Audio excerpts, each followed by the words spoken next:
And I feel inspired right now for some reason to share a quick story about that. I remember I actually went into a music store to potentially get hired there, and they're like, "You're great. Like, you get the job. Just go take this. Go take a drug test and then come back." And so I was like, "Cool. I'm going to get this job."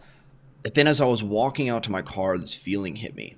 And it was this really strange intuition where I remember I had just moved out to LA. It was a couple months and I was broke. I could barely pay the bills. I really needed a better job than what I was doing, valet parking cars. And I just got this feeling like, there's these seminars that I want to go to that are teaching me about business. And I had just started in this world of like wanting to create an online business and share what I knew about health and fitness.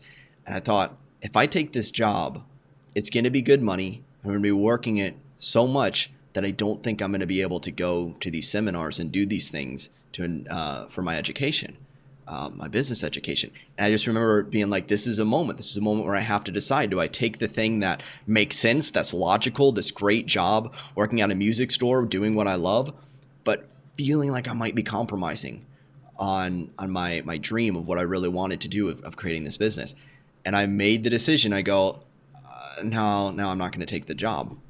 And what I ended up doing is that shortly after that, I got a part-time job delivering hot wings because I could drive around listening to podcasts. I could listen to like audiobooks and things that were going to help my business education.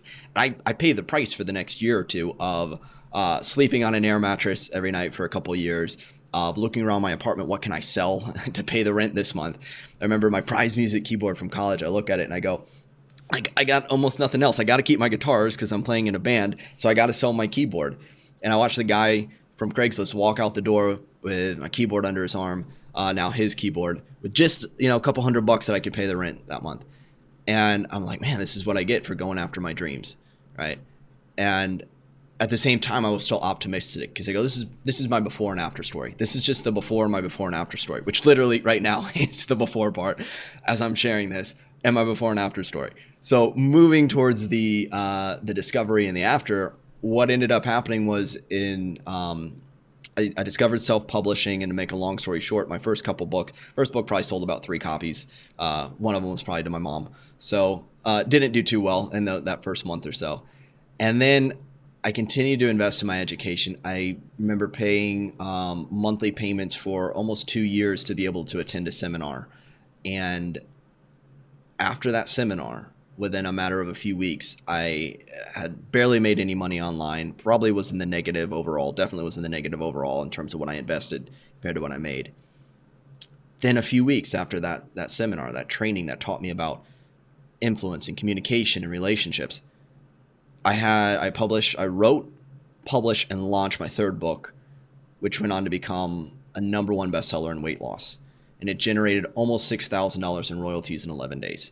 So here I am, a broke valet parker, like I figured it out. Like I figured out all the pieces finally after going through all these courses and trying these things and going, is it just me or does this stuff not work? But I feel like it should work. I don't know what's going on.